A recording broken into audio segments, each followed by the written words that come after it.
সমিতিখনৰ মূল যি ব্ৰেণ্ড নেম সেইটো জৈৱিক অসম হয় আৰু সেইকাৰণে তাতে সহযোগীৰ লগত আমাৰ সদায় প্ৰতি বছৰে আমি ব্ৰেণ্ডিঙৰ পৰা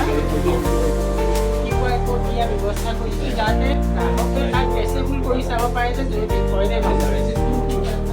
এইটো গ্ৰীণ টিয়ে হয়। আমি আৰু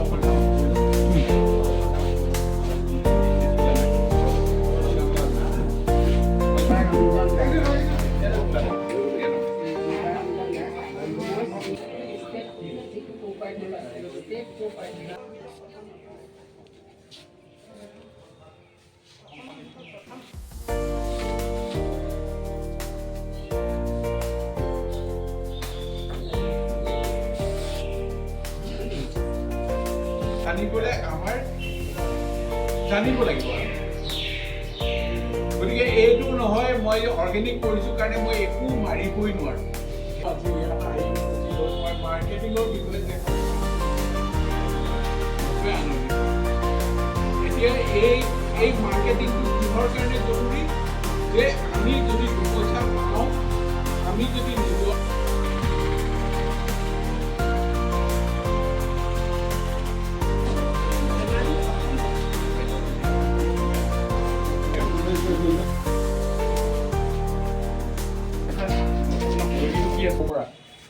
এখন জৈৱিক কৃষিৰ বিপণী আজি উদ্বোধন কৰা হৈছে।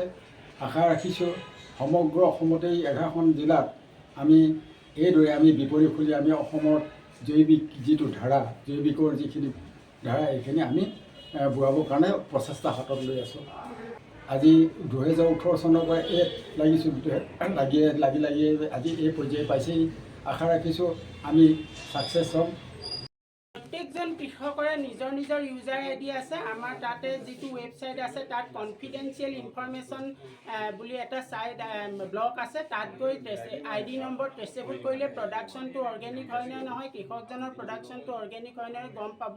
আৰু আমাৰ এই গোটেই প্ৰডাকশ্যনখিনি গভৰ্ণমেণ্ট অফ ইণ্ডিয়াৰ agriculture cooperation and farmers welfare ডিপাৰ্টমেণ্টৰ অধীনৰ PGS India participatory guarantee system for India ভাৰতীয় অংশগ্ৰহণমূলক নিশ্চিতকৰণ প্ৰণালীৰ মাধ্যমেৰে ইণ্ডিয়া অৰ্গেনিকৰ অধীনত চাৰ্টিফিকেশ্যন প্ৰচিডিউৰ আছে।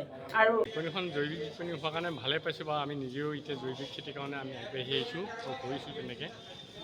জৈৱিক খেতিয়ক হয়, এতিয়া ধেমাজিত আজি জৈৱিক খেতিয়কৰ এখন বিপণী মুকলি কৰি আছে। কি ক'ব, কেনেকুৱা অনুভৱ, কেনেকুৱা লাগিছে? বিপণীখন জৈৱিক বিপণী হোৱাৰ কাৰণে ভালে পাইছোঁ বা আমি নিজেও এতিয়া জৈৱিক খেতিৰ কাৰণে আমি আগবাঢ়ি আহিছোঁ আৰু কৰিছোঁ তেনেকৈ। কি কি উৎপাদন কৰা হ'ব, কি কি বস্তু খাদ্য সামগ্ৰী উৎপাদন কৰা? যিকোনো শাক পাচলি বা তেনেকৈ কুঁহিয়া মৌ জোল এনে যিমান শাক পাচলিৰ ভিতৰত যিমান পৰে মুঠতে খেতি বাতি সেইখিনি জৈৱিকেই আমি কৰিবলৈ আৰম্ভ কৰিছোঁ।